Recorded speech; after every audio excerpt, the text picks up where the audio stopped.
Manong, ilang araw ang preparation nyo ng ang binhi nyo bago kayo magsabog?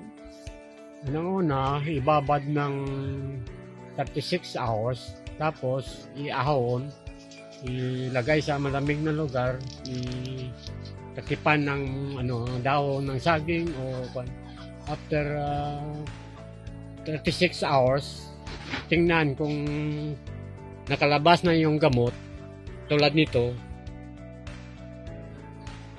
pwede na siya isalang dito sa sprayer natin.